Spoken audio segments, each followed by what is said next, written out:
All right, well, good morning, students. Thank you for joining us. Again, my name is Corinne Coulter, and I'm the program director here at EfTA, and I am excited to have our first company panel happening today for our virtual internship program. We've got MilliporeSigma, who is local here in the Woodlands, but are also worldwide. If you were, am I delayed or am I good?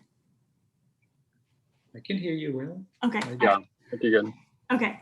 All right. So if you were part of our fall distinguished speaker series, we actually got to hear from Dr. Martinez. He was one of our speakers last fall for that distinguished speaker series that we do on the first and third Thursday of every month. And so we are excited to bring them back to give you guys a better understanding of the company and the organization, but also get to meet some of the professionals that work in the labs or work in office settings or are the ones kind of behind the scenes, and to give you guys a look into all the different careers and all the different education paths that make up one organization.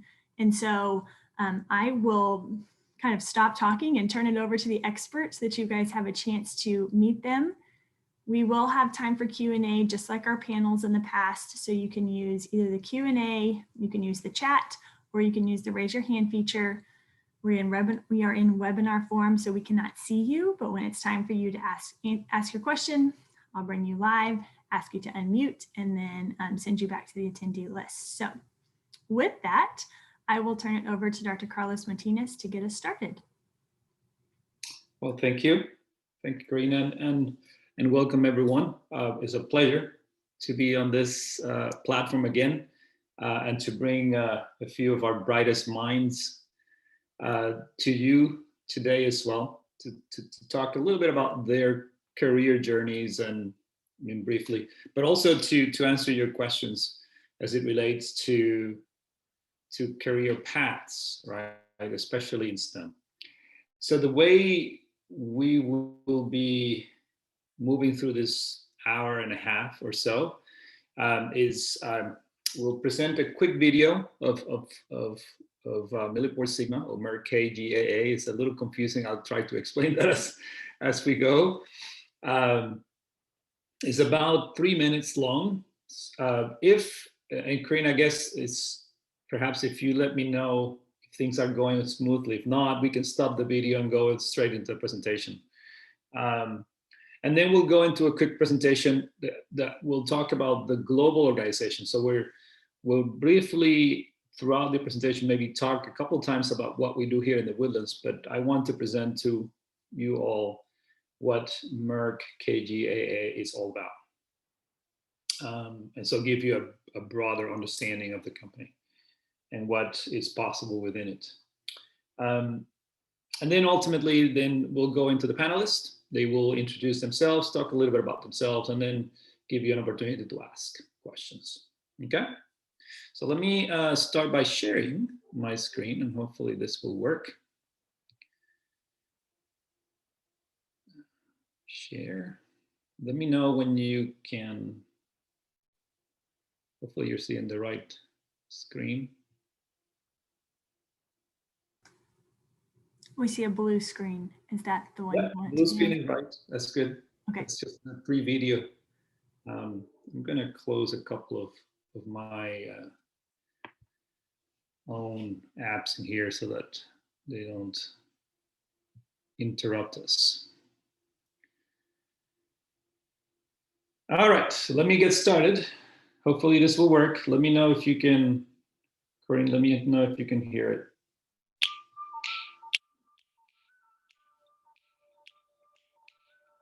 Built on generations of expertise. Driven to innovate by the needs of our customers and the possibilities of tomorrow. At Merck, problem solving is our passion. Accelerating access to health worldwide is our promise. From academic institutions and premier research labs, to pharma and biopharma manufacturing facilities, to food and beverage and environmental testing.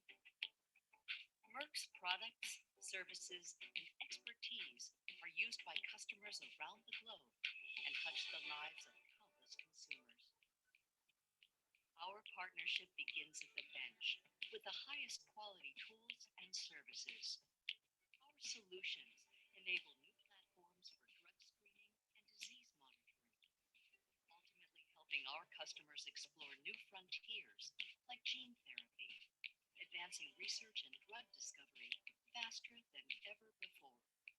Merck, for your challenge is our inspiration. From the clinic to commercialization, we work hand in hand with our customers to advance life-enhancing molecules to market.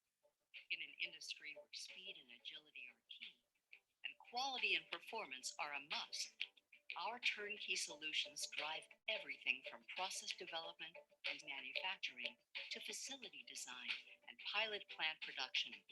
The result? A more empowered, effective, and efficient drug manufacturing process for our customers, ultimately accelerating the availability of new therapeutics. Testing is critical to understanding quality of life and how it can be enhanced. From agriculture to clinical care, Merck's analysis products ensure safety and quality for consumers and patients. Finding the balance between efficacy and care, enabling more accurate sample collection, delivering enhanced lab data. Merck's technologies drive better decision-making.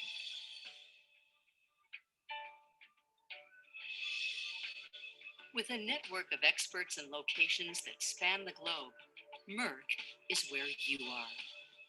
Our portfolio of more than 300,000 products and our services offering make us a leader in the lab and a trusted partner in manufacturing and production. At Merck, we are asking, discovering, solving, accelerating for our customers, our partners, and the global community.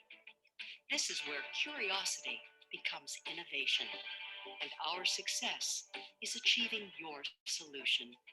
We are accelerating access to health for people everywhere. We are Merck.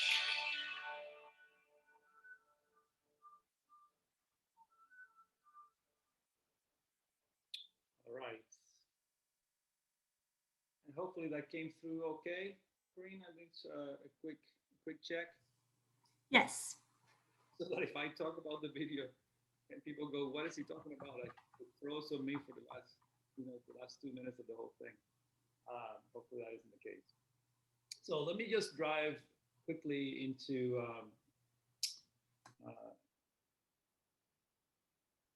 the presentation itself. Let me just put this in presentation mode. Oops, sorry. Just let me know when everything is, when you can see a big, huge green with a little flower in there that says, it's not a flower, it's something inside a cell somewhere. It says who we are. Is that a thumbs up? Yes, sir. Very good, thank you. So as I said, what we will be presenting today, we'll talk about Merck as a whole, as a company. Not just as us here in the Woodlands. So who exactly are we? I'll go into the details because I think most of you are more familiar with Merck Sharp and Dome, who is the pharmaceutical. We also have pharmaceutical branch, and I'll get into that, but we are the original. So that's all I'm going to say. Is a family-owned business. At least 70+% of the company is owned by the family Merck, and they are in Germany. So who we are, we like to call ourselves a vibrant science and technology company. Now there's another video here that I'm not going to play. It's actually kind of cute, but what exactly is it that we call a vibrant science and technology company? So it really means to discover and develop basically for life in its fullness, right? That's really what, I know it sounds very grandiose, But that is really what it is, right? Merck likes to think about itself as someone, as a company that is making a huge difference in the world. We are indeed a leading science and technology company. We do have expertise in at least three areas. We call that is in healthcare, in life science, and in performance materials, which really these days we call electronics. Our ideas are all over the place. They are in the presence, they are part of cancer therapies, laboratory tools, pipettes, reagents, salt, buffers, even liquid crystals for OLED, screens in your phones, pigments. We are all over the place. Those three divisions. Healthcare is our pharmaceutical branch I mentioned before. We have products for cancer, for infertility. There's over-the-counter products as well that we make. The life science part of it produces materials. That's actually where we in the Woodlands, what we manufacture in the Woodlands is. We make, in our case, we make synthetic oligonucleotides and peptides. But we have a larger variety of that. In fact, about 300,000 products life science actually produces for the world. And then electronics. This electronics part of it is actually quite interesting. We do make liquid crystals, and those are used in the screens of your phones.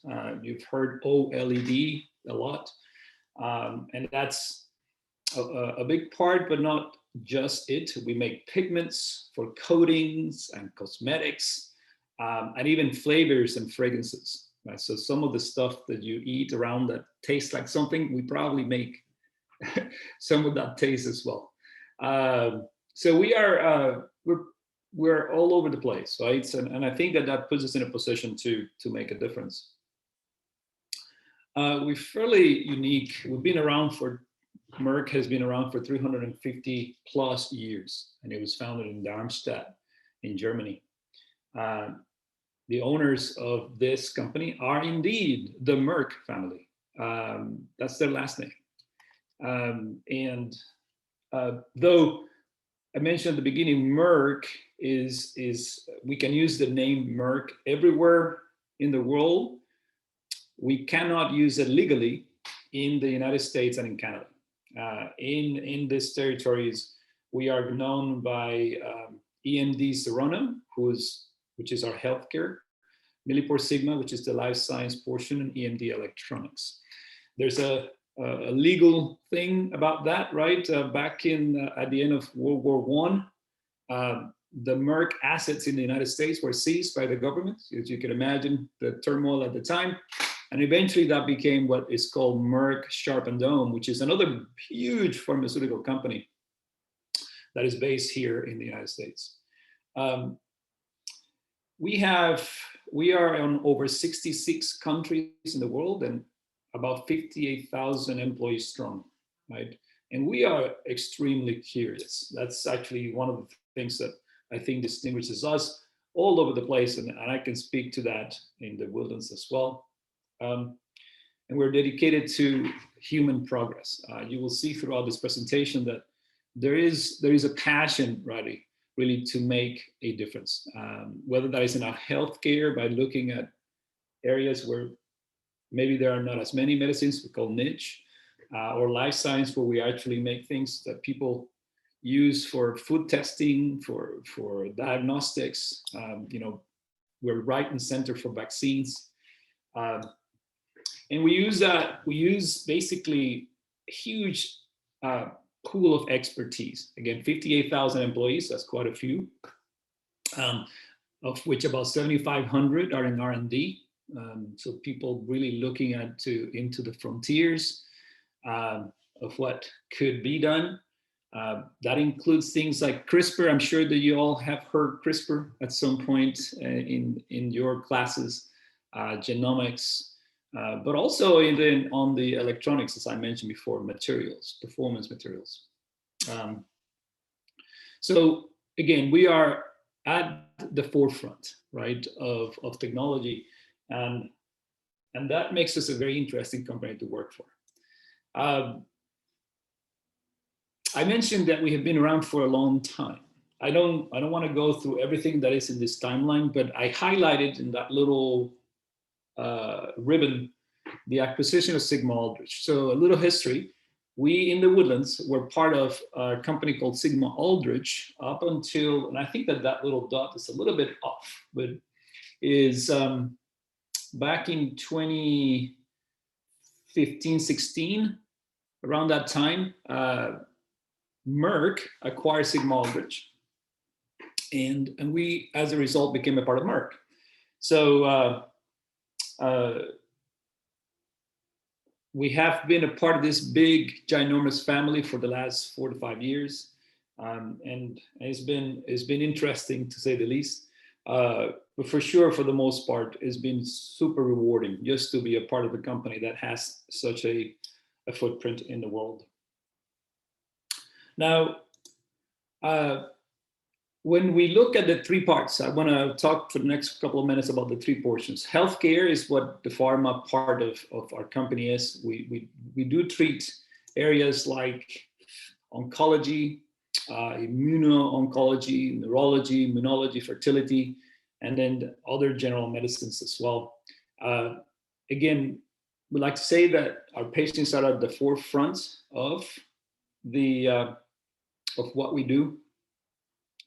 And we look not just at medicines, but we start looking also these days at data. So we actually are trying to make sure that we can get a step closer to, I think at one point it was called personalized medicine, right? Or where basically our drugs are given, we understand who can take our medicines so that it has the best effect.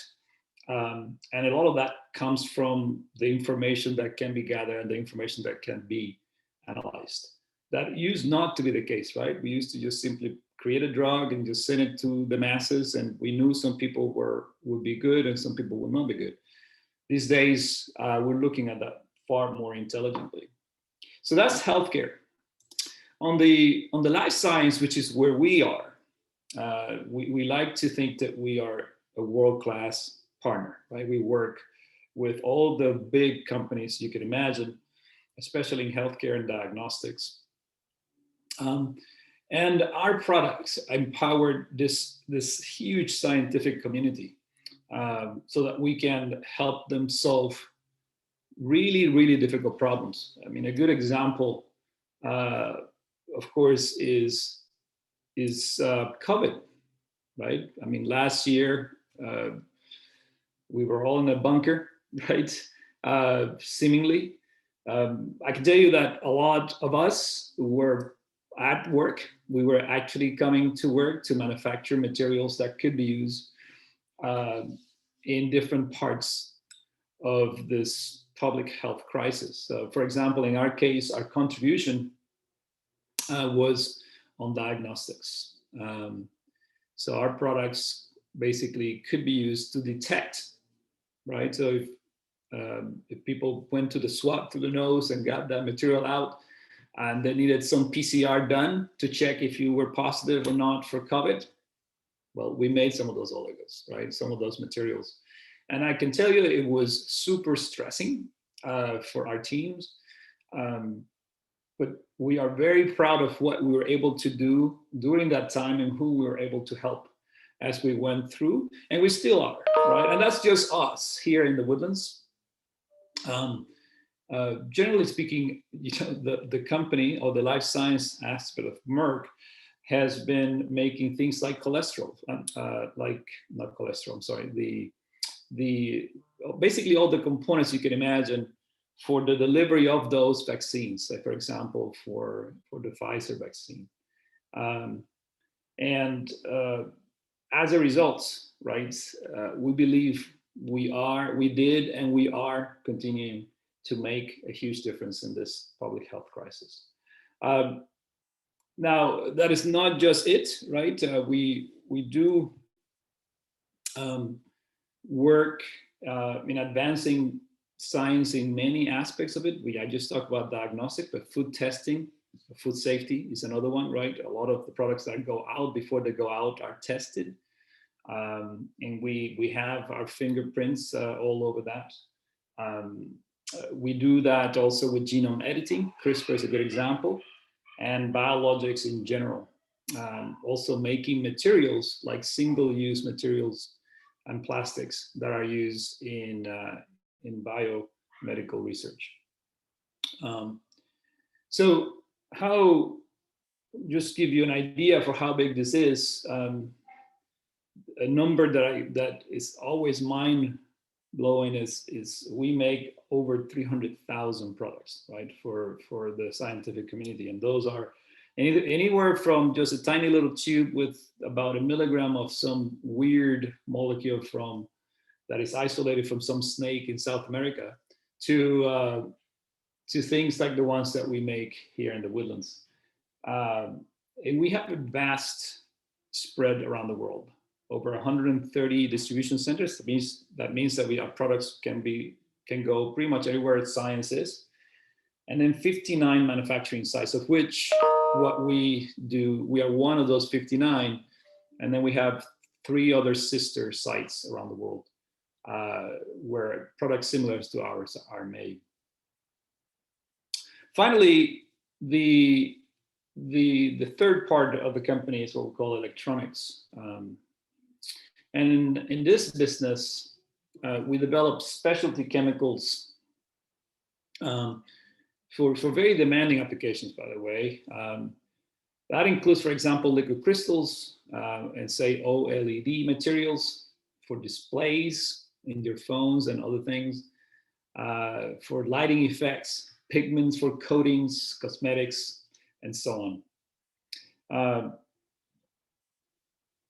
These specialty chemicals, you can imagine, touch your lives in many different ways. We talked about health before, we talked about life science, and now we're talking about how, things you do, the way you manage information, the way you look at things in your phone are affected.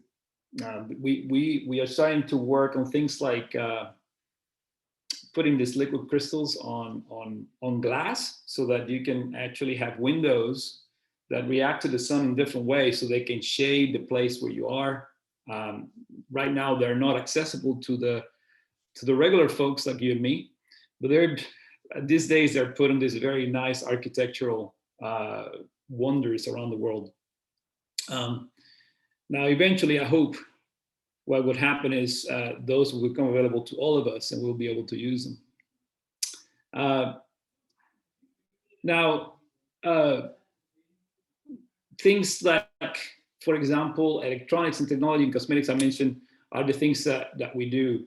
Let me just jump quickly to something that is actually dear to all of us as a company, but it's becoming more and more of a discussion topic, which is sustainability. I think over the last 350 years, Merck really has been committed to being a successful business, but with a conscience, right?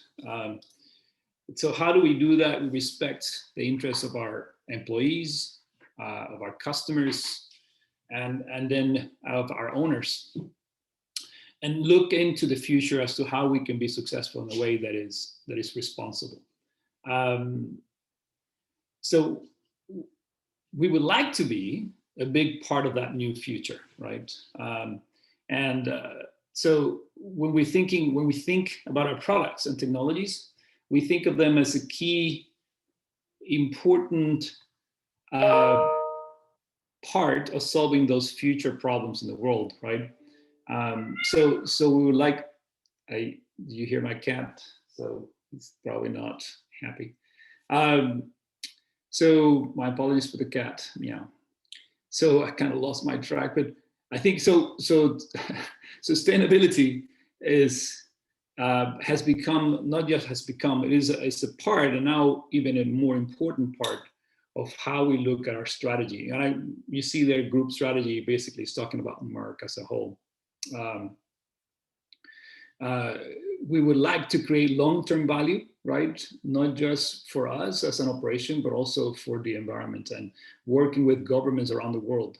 As you can imagine, things are changing quite rapidly, and we need to adapt. So how are we approaching this? Really, we try to use the same knowledge of science, the same access to technology, to have a positive social impact, right? You can see there that kind of 4-quadrant place where we want to be. We want to really be doing business with impact by being sustainable and responsible. The folks on the phone today and on the video call today can tell you that we've been bombarded by our leadership to come up with sustainability plans, and also to make some very bold bets on how we're going to address those, from waste generation to what materials we use when we put a new product out, and so on. I'll finish with this, right? We remain curious, right, as a company, and we hope that it is at least for another 350 years. I know for sure I will not be alive by then.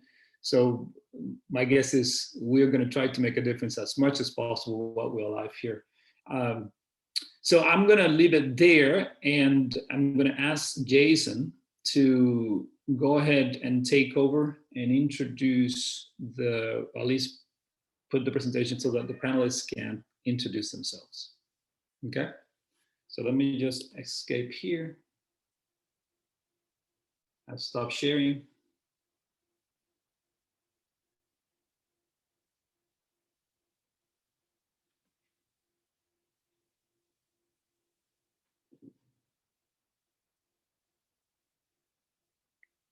All right, so what I would ask is for each of the panelists to, when you see your slide, to unmute yourself and go through the slide. You have somewhere between 3 and 5 minutes to do that.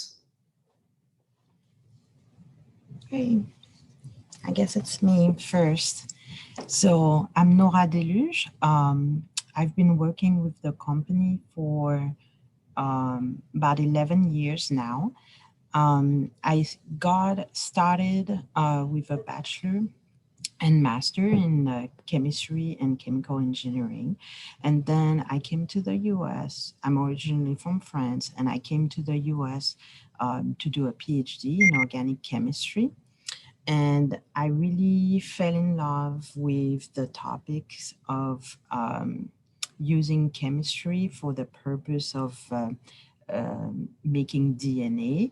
And so I sort of stayed on that path throughout my career, where first I was working in a startup company on the topic of sequencing. And then I joined MilliporeSigma. Well, at the time it was just Sigma Aldrich. I started as a scientist. And then my role sort of grew from there. With knowledge acquired, I was able to make different contributions. And so I went to senior scientist role with projects that are a little larger in scope. And now I'm a principal scientist. And I don't know what else to say. I think that's all I have.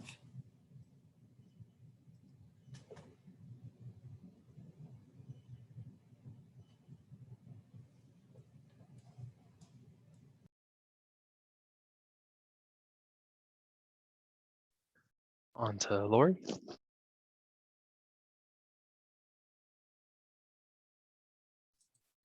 Sorry, I had to unmute. Hi, my name's Lori Eckberg. I'm the quality manager here in the Woodlands. I manage both the quality assurance and quality control functions here. my start off, I went to Texas A&M and got a bachelor's in biochemistry. Really enjoyed my genetics and science classes, and originally was a pre-med major, but quickly kind of shift gears.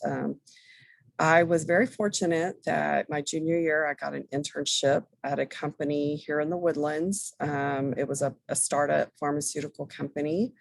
I interned that summer between junior, senior year, and they pretty much converted me to a full-time employee when I graduated college. So I was very lucky because I grew up in the area. Research Forest back in those days was a booming biotech market, lots of little startup companies. And I worked there for about 10 years in the QC development groups. Learned a lot in a little startup company, but eventually the company got bought out by a bigger company and they closed the doors.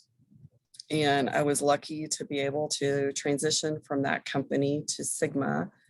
It's all about connections, had some great connections of vendors and service providers that were able to kind of get my resume through the door here. And I've been at this location for almost 20 years.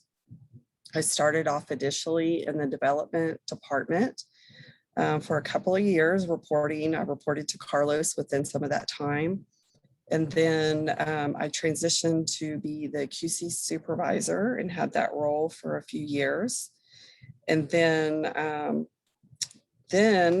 transitioned from QC supervisor to a quality assurance role, which is really more managing the quality system of a company, looking at training, documentation control. So it's more of a higher level role versus QC is just more of the direct testing of products to make sure products acceptable to ship out the door.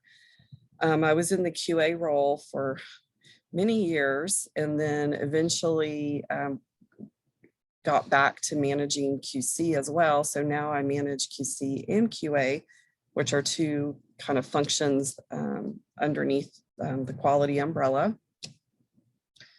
So I've kind of, as a theme, stayed within a quality, various roles within quality in pharmaceutics and now in the DNA world. So it's kind of been my unintentional career path, but very enjoyable and have got to see and learn quite a bit here in that role. So that's all. On to Aaron. All righty, can you hear me? Okay. Hello, my name is Aaron Greenhill. I've been with the company for about 10 years. I have a Bachelor of Science in Electrical Engineering from Oklahoma State and a Master's in Computer Science from Colorado State University. Really broadly, electrical engineers design the electronics that are inside electronic devices. So things like your cell phone, computers, TVs, smartwatches, headphones, cars, robots, everything. On this PowerPoint slide, that's a photo of me pretending to do something with an electronics board. So first, I had to figure out that we needed this part.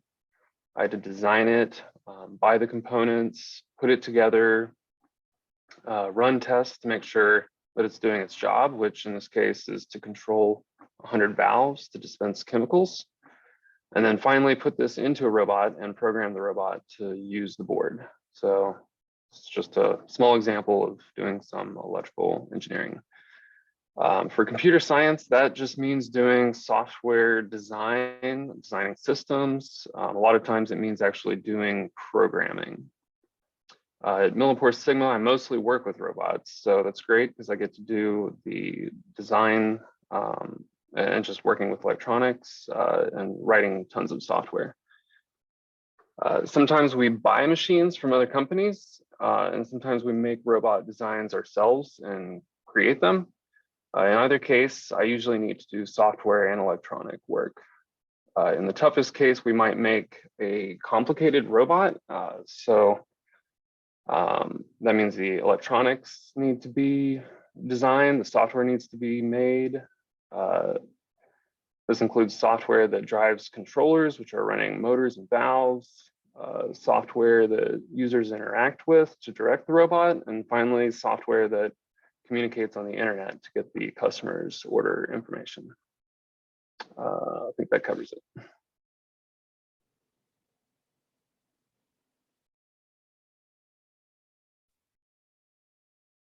Hi, my name is Kim Jansa. I'm a project manager at MilliporeSigma. I've been with the company similar to Lori, about almost 20 years.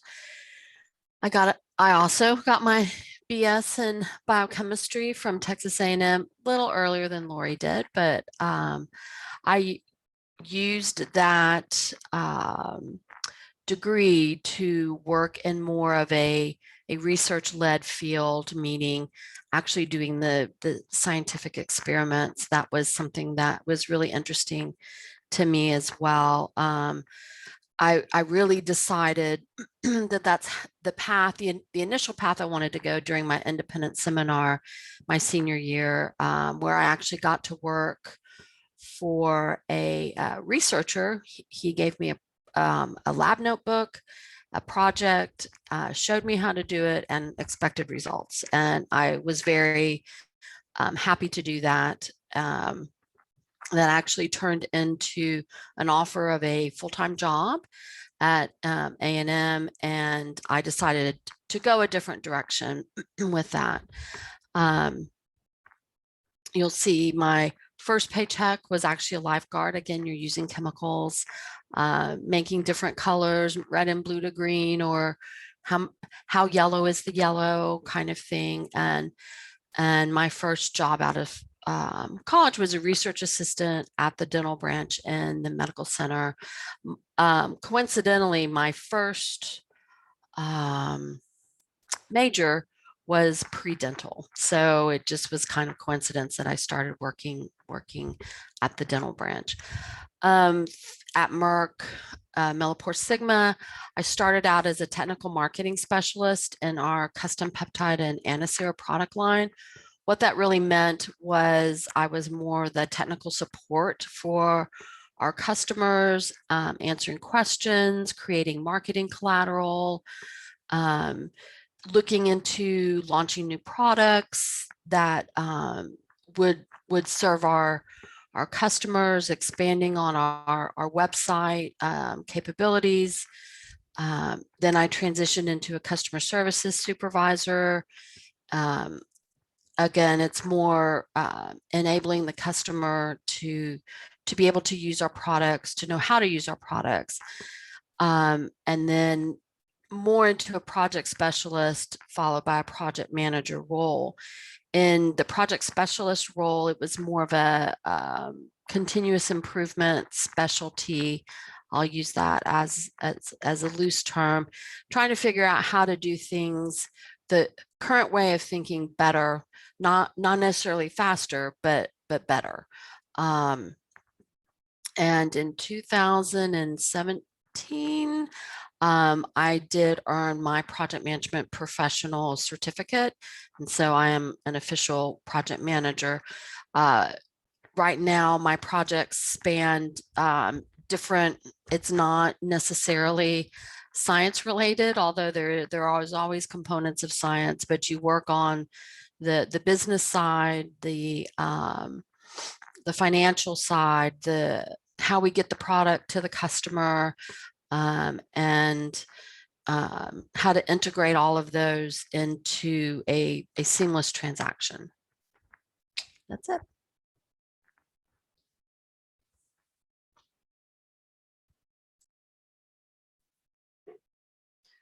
Hello, my name is Suli Liu, and I'm the manufacturing manager here at the Woodlands site of MilliporeSigma.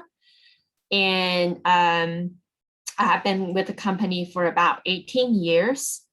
I studied chemical engineering in college, so I have a Bachelor of Science.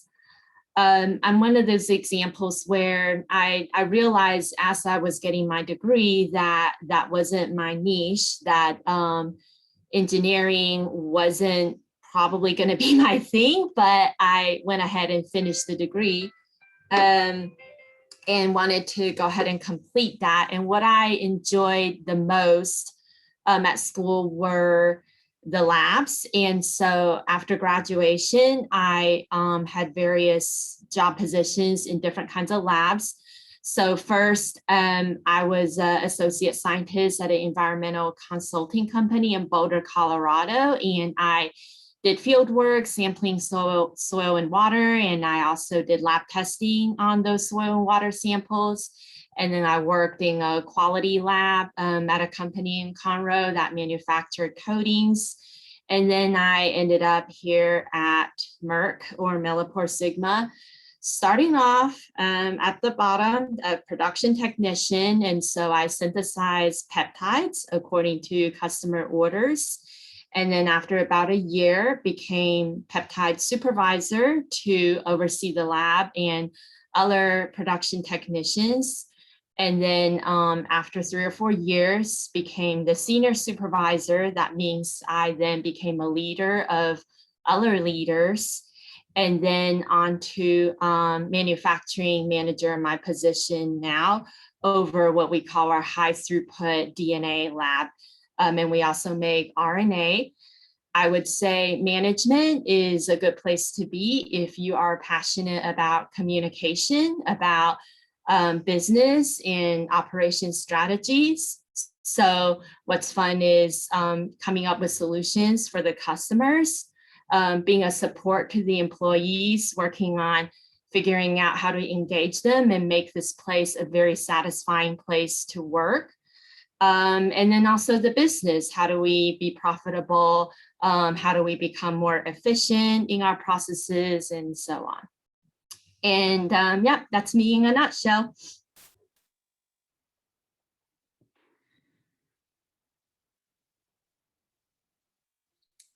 All right, here I am again. Sorry for the boring picture. Everybody put some very nice pictures, so I didn't have one of those. So I have a bachelor's degree in chemistry from the University of Puerto Rico. That's where I am originally from. I then sort of went into my doctorate degree in organic chemistry out of Texas A&M. It was an interesting journey. If you actually were in that previous talk, it started with a few years at Texas A&M and then finished with a couple of years at Baylor College of Medicine. That's how I kind of got entangled into this life science business. I am a Gallup certified strengths coach, which basically means that I work with, that I basically have a passion to work with individuals to discover what makes them tick, what makes them work the best, and then help them find the best way to put them to work. You can, in my role, as you will see, this is quite important. I had a quite interesting start to my college degree, and I started in architecture.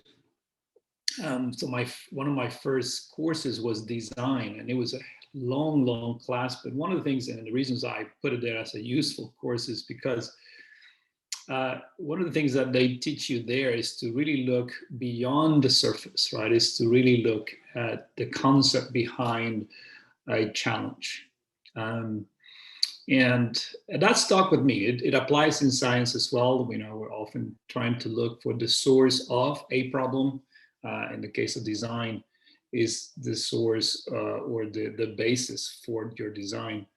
My favorite course was organic chemistry. I know that a lot of people go, ooh, but that is really where I thrive. I really liked all of my organic chemistry courses, both as my bachelor's degree, and then when I went to my PhD, I had plenty of it. I started my professional career mowing lawns, and that I don't think that is very odd. But my first W-2 job was a postdoctoral assignment. So after I finished my PhD, I worked for another year at Baylor College of Medicine in the middle of the Human Genome Project. So if you don't know what that is, you should do a little Google search and find out. And then once I got out of school or finished my postdoc, I came to work for what we now call MilliporeSigma. And I have been part of this company for the last nearly 21 years. You may have heard throughout this that a lot of the panelists actually have spent a lot of time here.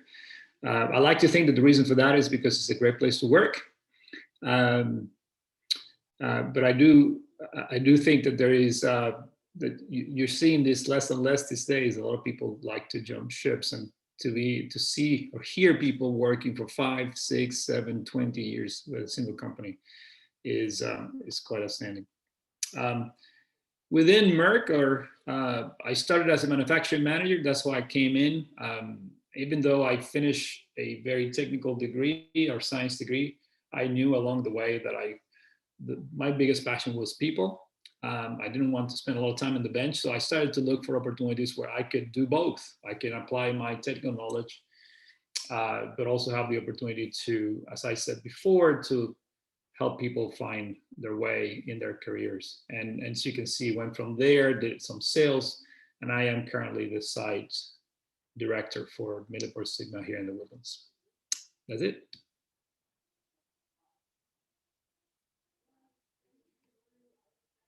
Hello, everyone. My name is Kelly Stein, and I have my bachelor's degree in biochemistry as well, but from the University of Houston.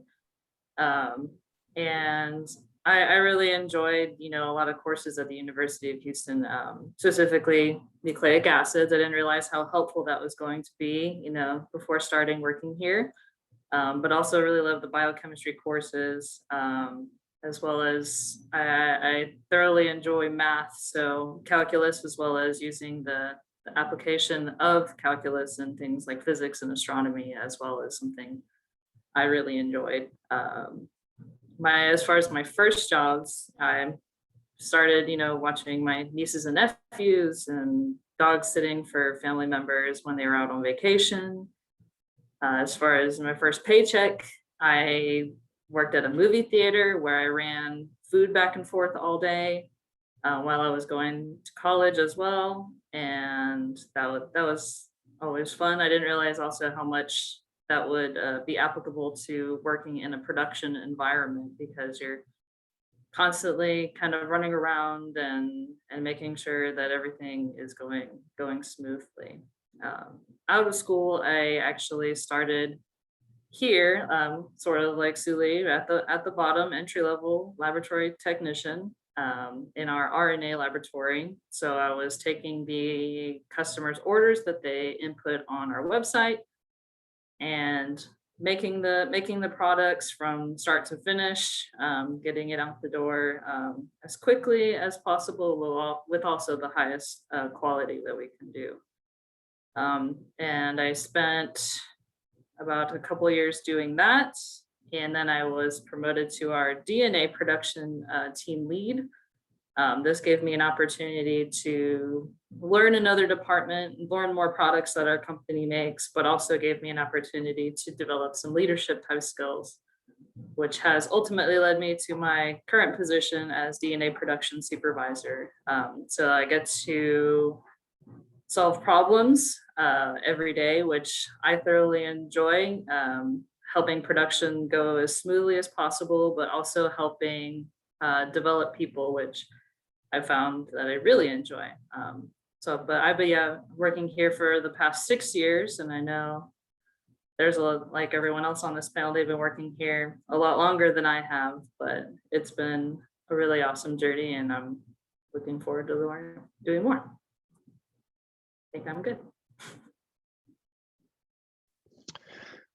All right, Jason Vickers, the engineering maintenance manager here in the Woodlands. I got my bachelor's and master's in mechanical engineering from A&M. I ended up getting my PMP, project management professional certification, and in about 2013, and most recently a green belt Lean Six Sigma certification.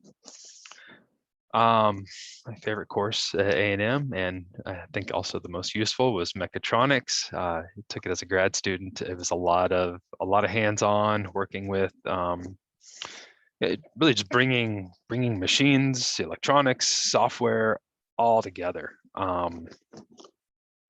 You can see here my history of first jobs, mowing lawns, busboy at a couple Mexican restaurants, and then worked at Mustang Engineering, developing HMI screens with Aaron Greenhill before we even met here. It was boring. I looked for other positions for a little while. Actually turned down a job at Space Center Houston, which with SpaceX doing what it's doing today, maybe that was a good decision. I came here and took a job as a mechanical development engineer working on robots. My first couple of projects were building a hot air dryer from a design other folks had created.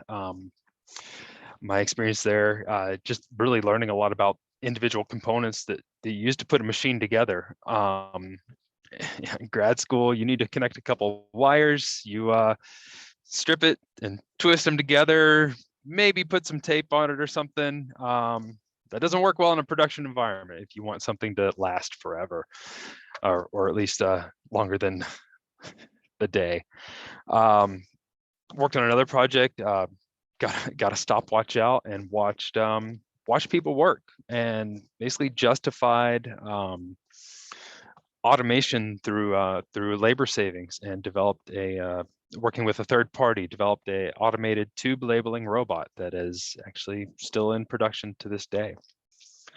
And then my first project was developing an oligonucleotide synthesizer, kind of from scratch, built upon what another engineer put together. I was responsible for the firmware, which is kind of the interface between a high-level user interface software and the machine, telling the machine what to do.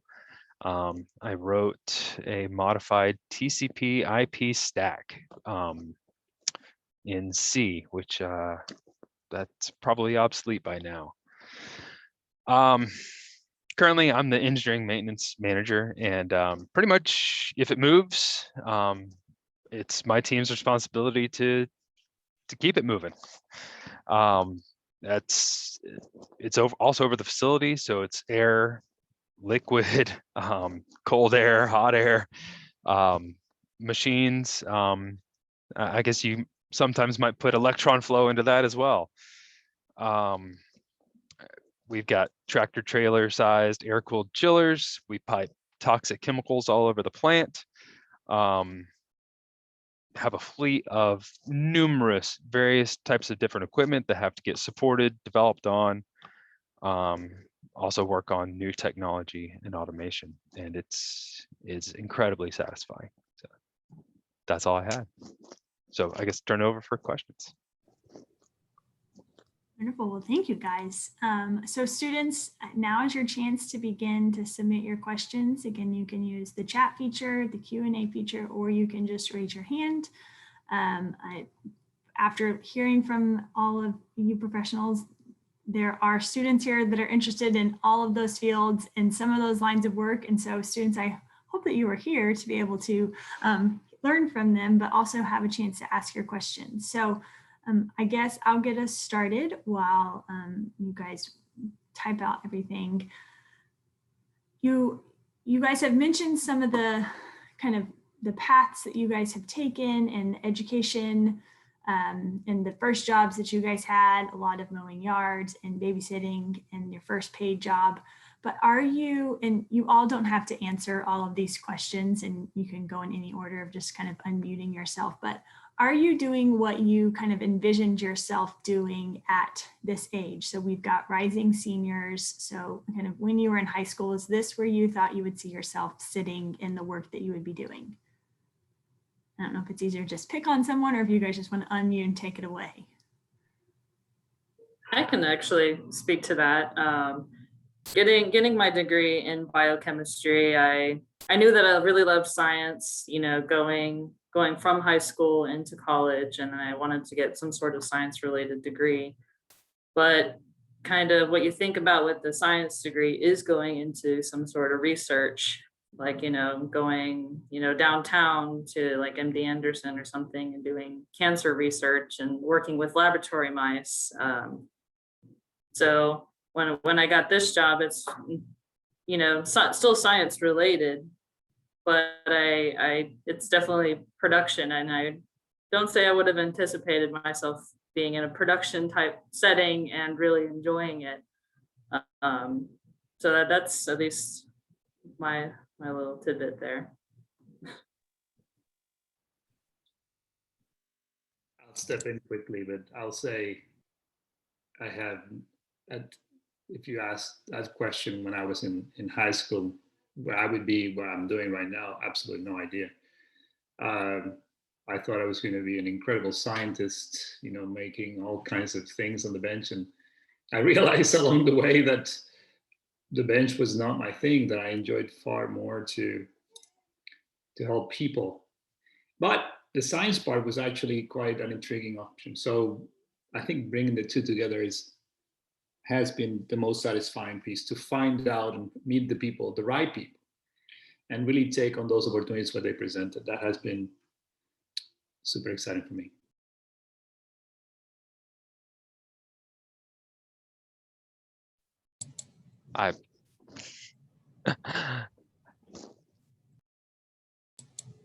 Okay, I'll go. I liked chemistry in high school, and that hasn't changed, right? But I think perhaps as high school students or even undergrads, what we fail to see is what are the options within a field that you like. What are the different options that can be offered? And so you can like something and you have an idea that, oh, if I like something, this corresponds to this job, but it doesn't, that's not necessarily the truth.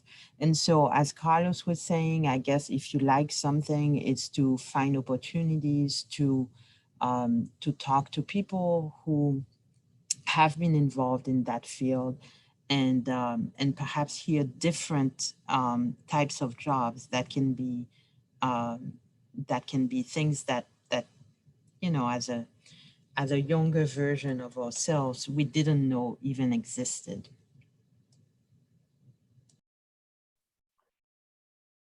I'll say in high school, I pretty much knew engineering of some sort. That was about it for me. 2 years into college, I kind of settled on mechanical engineering because I still didn't know what I wanted to do, and it sounded like mechanical engineers could do a whole lot of things.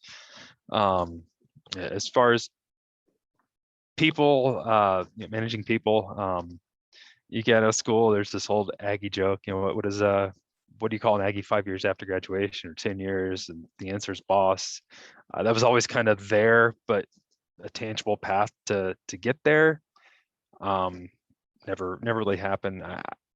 All I can say is whether it's mowing lawns or bussing tables or whatever, just work hard and do your best, and see where that gets you. Get you pretty far, probably.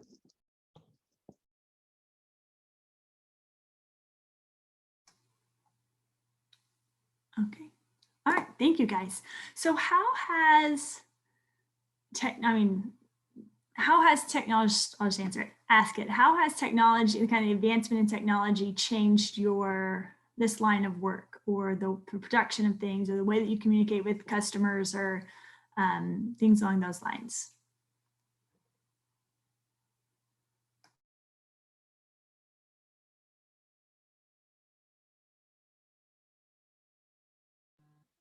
Who wants to go? I mean, technology, just to clarify, technology in science, or just generally speaking? Let's go within science. Is that help answer? Oh, that's fine. I mean, I can. If you think about what we do in the woodlands, we make synthetic DNA, and which is just little pieces of DNA that you can make in a machine. And I am certain that the folks on the phone probably have heard of PCR at some point in their lives.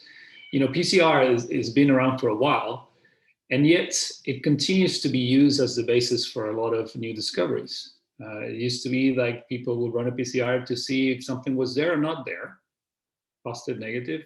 These days, people can use PCR behind the scenes to expand a genome and then actually look at that genome more carefully, like in sequencing, right? And now these days, you know, you can take a blood sample, somebody isolates the DNA, and in a few days, you know exactly the sequence of your whole genome, your whole 3+ billion bases and the order in which they exist, right? So how has that changed us as a business? Well, as technology has evolved and it's become more and more sensitive, the things that we used to think that were not important in terms of, say, purity of something that we make, become hugely important, right? Cross-contamination, things of that nature are things that become far more important as the technology around us starts to change and the applications change. So that has certainly changed the way we approach processes, the way we approach validations, and as a result, what we're looking for, right, when we recruit. So I mean, it's an important piece of both the opportunities that Nora and Jason were talking about, and Kelly, right? You start with something, but it doesn't stay always the same. And when those opportunities arise, as a business, you know, our job is to seize on them and to have the right people to actually seize on them. That's at least from my perspective how that has changed us.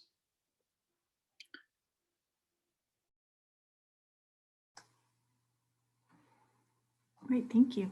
All right, Isabella, you had a question. Brenner, Isabella Brenner, I'm going to bring you over if you could unmute yourself. Yeah, hi. So my question was that obviously there are a ton of different aspects to your job, and I was wondering if you could describe what your average day looks like and what your work environment is. So whether it's in a desk job, this is obviously prior to COVID, but whether it's a desk job or a lab or working with colleagues and clients, if you could describe that, that'd be great. Thank you, Isabella.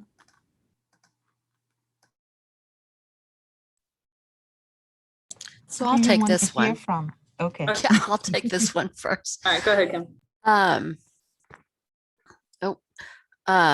So as a project manager, you work with a lot of different aspects of the business. You also do a lot of different things every day.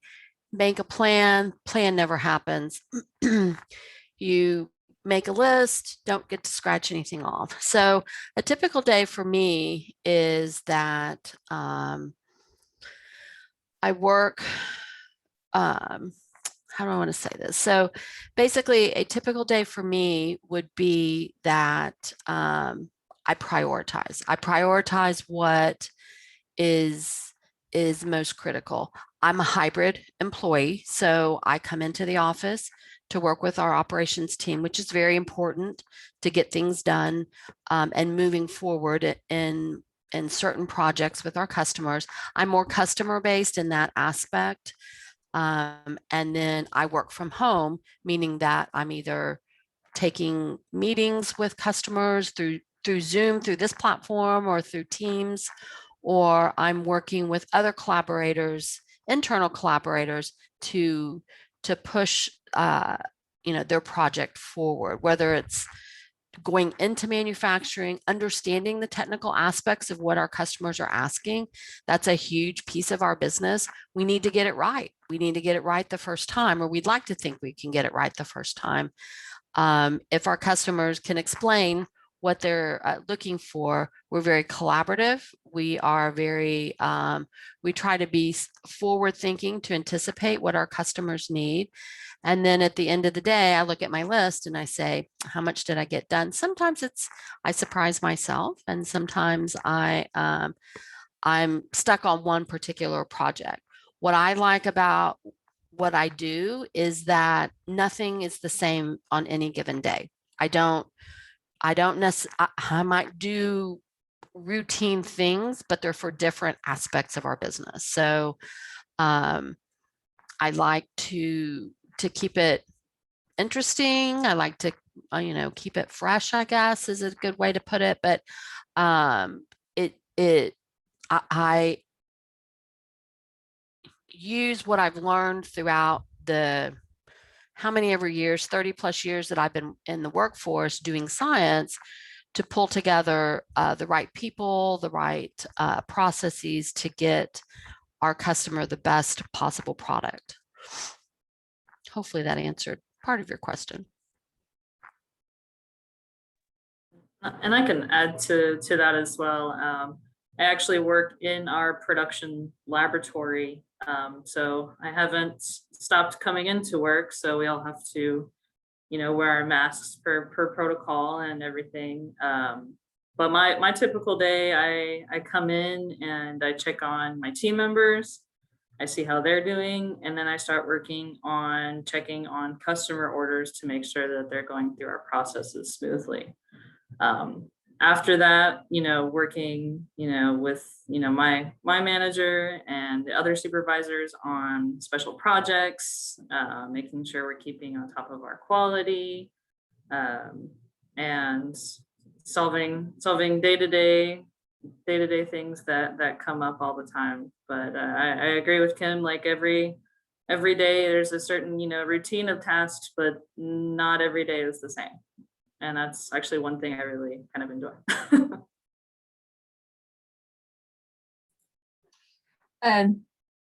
Sorry, Kelly, can I jump in? Oh, yep. I would say, generally speaking, in roles overall, when you first start out of college, most likely you're going to be hands-on, on the floor. Or if you're an engineer, still on the floor in the lab doing the hands-on design or maintenance. And so you start off with being 100% in the lab. And then if you're interested in leadership like Kelly, right, where, then it does become some part of hands-on lab and then also some part of, more interacting with colleagues and other departments and liaison with, supply chain and maintenance, trying to solve problems for your team. So a lot of working with colleagues and communication. And then as you continue to move up to more management leadership or executive leadership, then you spend less time on the floor. And, that's just something to keep in mind, whether, that's something you would enjoy or not. And really, until you experience it, right? Maybe right now it's difficult to say. But I do miss that, directly being on the floor time that I used to have. Although I am really enjoy what I do now, so then it becomes more and more about projects, making strategic decisions, looking and analyzing at lab data and business data and seeing, where we might be falling short or where, the production health isn't where it needs to be and making decisions on how to correct that.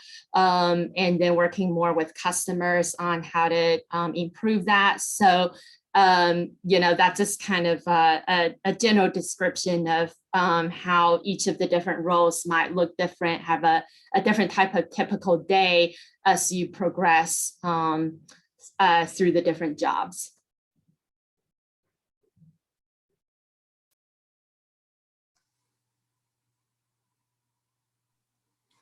All right, thank you guys. Thank you, Isabella. Okay, Chris, it looked like you had a couple questions, so I'm gonna have you pick one. So if you can unmute yourself. How about the first one?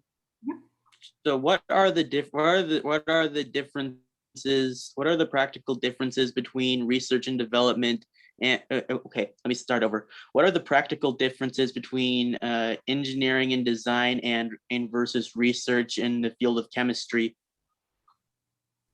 Great, thank you, Chris.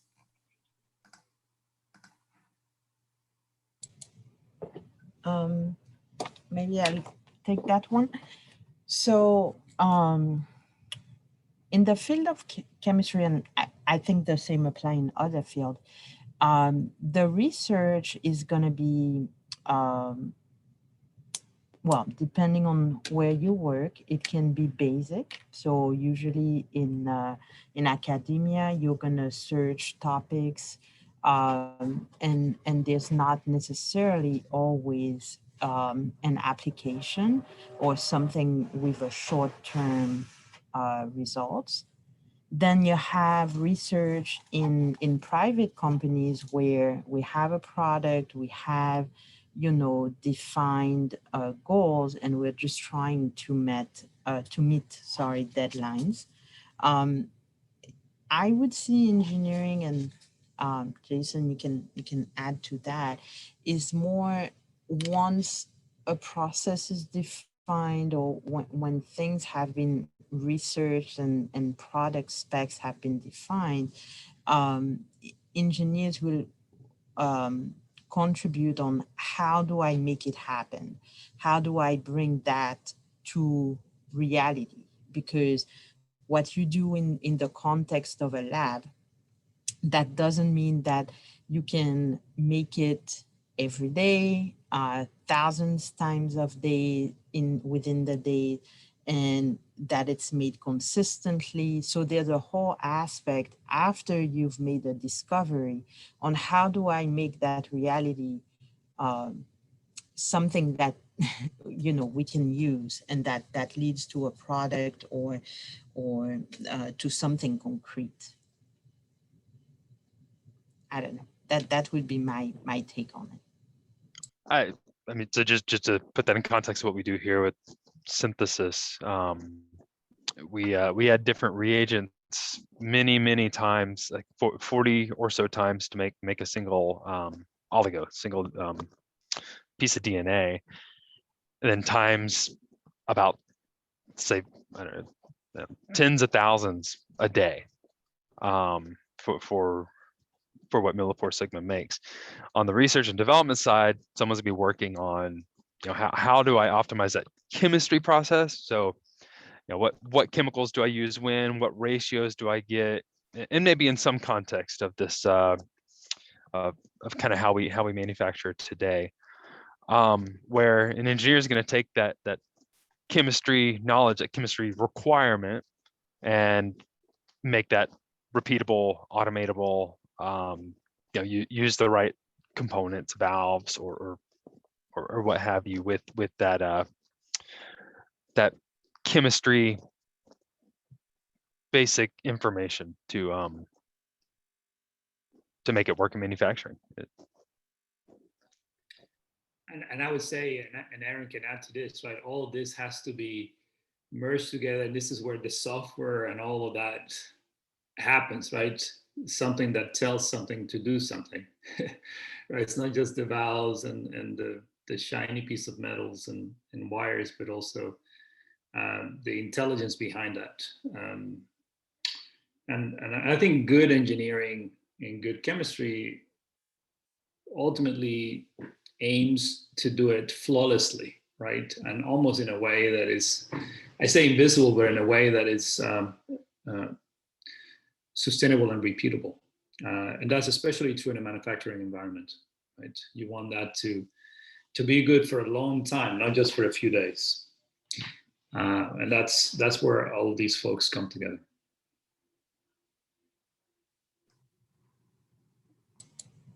Yeah, I think that was one of the questions in the chat, is that at work, at least within our roles, there is a lot of collaborations because each person bring their own knowledge to fix whatever issue is at hand. Yeah. I think that's the fun part. Sometimes frustrating, right? But nevertheless, something curious. One thing I wanted to say, and I haven't seen, I don't know if there are other questions, Green, but I wanted to say something about how people think about career development. In the past, it used to be that if you work for a company, if you didn't end up becoming a supervisor or a leader of people, that wasn't success, right? That's not the case at all, right? Within Merck, you'll find that you'll have people leaders for sure. There's a need for that, right? But there are experts and there are project managers. You heard of actually all of them throughout this discussion today. And so it is not so much about whether one of these is more important than the other. They are all in some way in their specific role. So when you think about careers, going back to something that Nora said, I think when you're a high schooler and you're thinking about college, if you're going into the life sciences, chemistry, biology, or physical, like okay, chemistry is physical sciences, but whether that is chemistry or the biological science or engineering or finance, what have you, that is just a core. If you actually look deeper, there are so many little branches out of that, and doing your research early on is as important. The other aspect of that, and I speak of this more as a strengths coach, is each individual is made kind of uniquely. I mean, you have a certain number of tools for yourself available to yourself that speak more about how you do things, not what you can be. But there are certainly some careers in which those tools will be used more than in others, right? So understanding that early on actually can help you also define a broad path for you to move forward to. And then, but I really invite you and challenge you to really research and talk to other people. I'm glad that you are doing what you're doing with this, right? Because you get to hear about people that already have gone many years through this journey, learn from it, and use that information, ask questions. Don't try to go blind. There's far too much information these days to actually go at it blind. So hopefully you're getting some of that today and in some of the subsequent sessions that Corinne is putting together. Wonderful, thank you. Okay, we had a question from Emma Nixon, and then I have one, and then we'll wrap because we're getting close to our time, and I want to respect the time of our volunteers for being here. So Emma Nixon, I'm going to bring you over if you could unmute.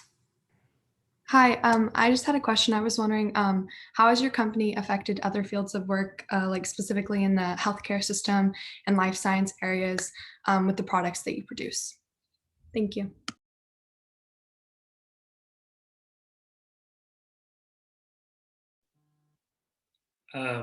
Sulu, you want to take, I mean, I can speak for a long time, but so I'm going to let somebody speak.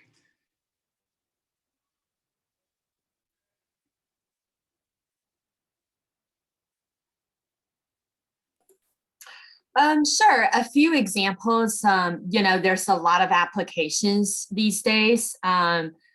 People can do with PCR technology. So one example is that you can use it to do screening, so diagnostic screening, to see how to understand somebody's genomics and see how likely they might be.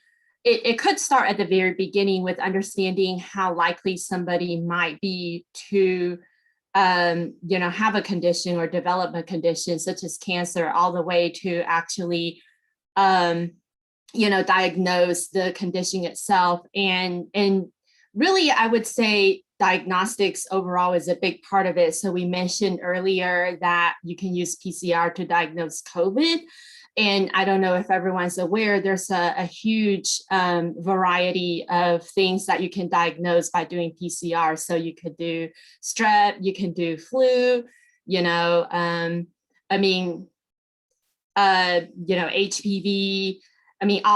There's a lot of diseases I can name off. So that's one, sort of quick and accurate way that you can make use of oligos. And then another major application these days is sequencing. We've come a long way since the days of people doing sequencing using the Sanger technology and kind of your, old-fashioned PCR. It was a very elegant way to have done the the Human Genome Project, but nowadays we have equipment that can handle the sequencing, and we can process, or actually our customers can process far more data.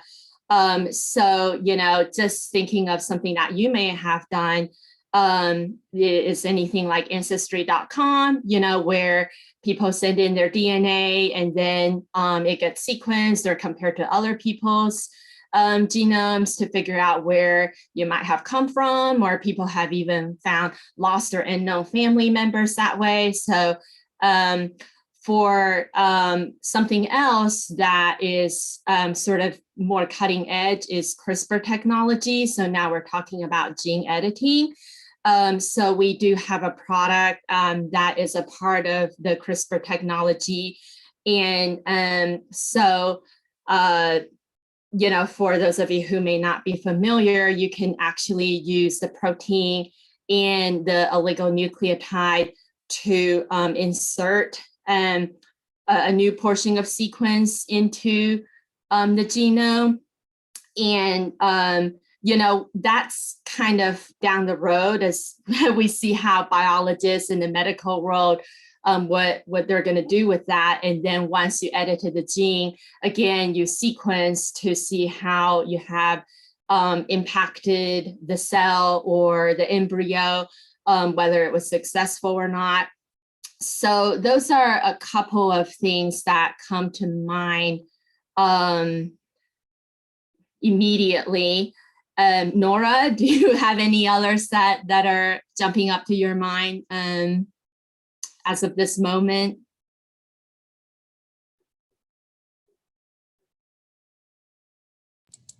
Sorry, I forgot to unmute. I'm sorry, Suli, what was the question? Oh, I was just asking you to chime in on some other things I may be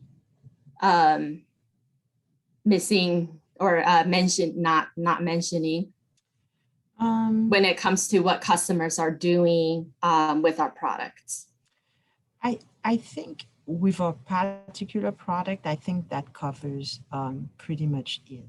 So the idea, again, just to summarize, is either research, right? Research-based, or application in the use of a product for diagnostic purposes.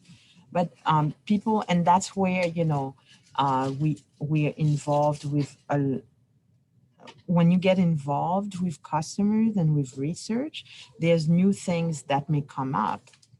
And then you start hearing about new potential applications and use of your product that you hadn't think about before. So yeah, we're not doing research ourselves, but we do support customers that do research. And so in that sense, we become aware of new application or new potential applications.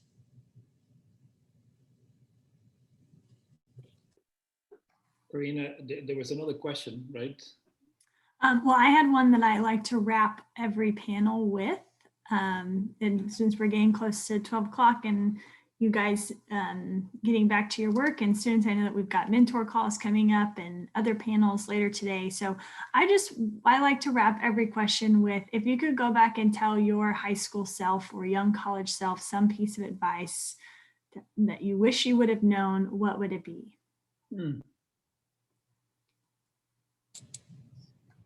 I can start because I had thought about that before. Really, I wish I had taken the time to reach out to people in the field. As I mentioned before, I always knew I liked chemistry, and I had this idea in my head of what that would look like. And it didn't necessarily match the reality. So if I could talk, and then I went through the whole bachelor degree process and all of this.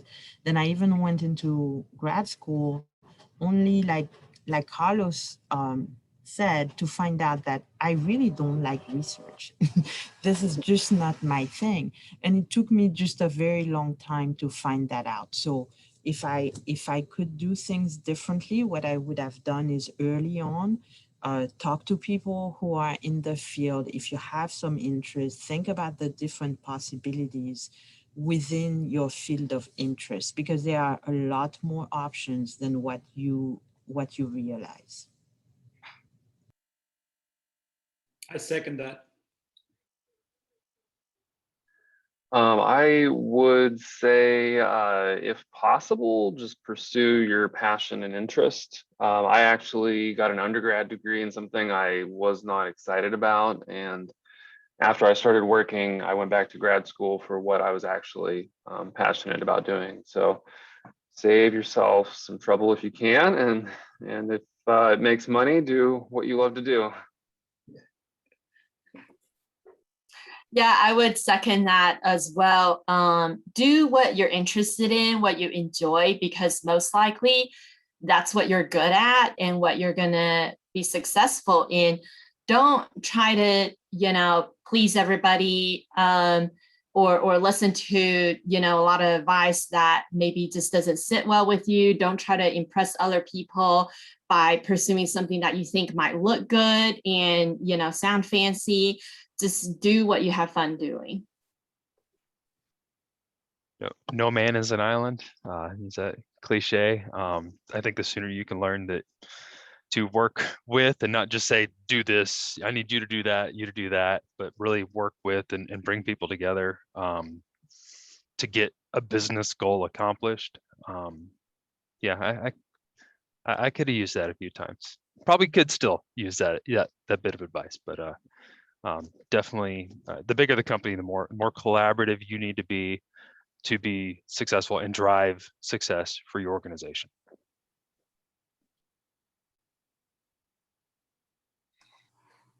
For me, I would tell myself to set some more reasonable expectations. I always set my expectations a little too far out of reach. I think in my first year at U of H, I was taking way too many classes and I way overloaded myself. And it took a little bit for me to realize that I was setting the bar a little too high and to set some achievable goals, but also challenging myself. And I think I still do that somewhat in the workplace today, as I push myself to achieve more, to learn something new, to be the best I can, but to, take a step back and realize that I'm doing, just fine. Just keep on course and set some achievable goals. Don't, like you said, you start from the bottom and you automatically want to be the boss sometimes. But there's other career paths that don't necessarily have to be a leader of people that are just as awesome, if not more awesome. Awesome. Well, thank you guys so much. We are 12 o'clock, 12:01. So I want to make sure that we get everybody back to where they need to be. So students, no, we can't see you, but can you help me thank our panel from MilliporeSigma for joining us today and sharing a little bit about their company, but also just like I said earlier, all the different careers, all the different education paths, all the different people that help make this company here in the Woodlands operate and successful and continue to stay curious and continue to be successful over the next, what was it, 350 years is the next. So thank you guys so much for saying yes to invest in EfTA, to invest in our internship program and taking time to just talk with our students today. We really appreciate you guys, and we thank you for the work that you guys have done over the last year, but also the many years before that, especially within kind of COVID and all of the last, I feel like it's been long, it's definitely been longer than a year. So thank you guys for that work, and students, thank you for joining us today. We've got our Western Midstream Company panel later this afternoon. So if you've got mentor calls, make sure you join those. Workshops are continuing this week, and we look forward to seeing you on those. Panel, don't go anywhere. If we can snap a staged photo of you guys smiling so that I don't see like eyes closed and things like that. But students, at this time, thank you for joining us. You are dismissed, and we look forward to seeing you soon.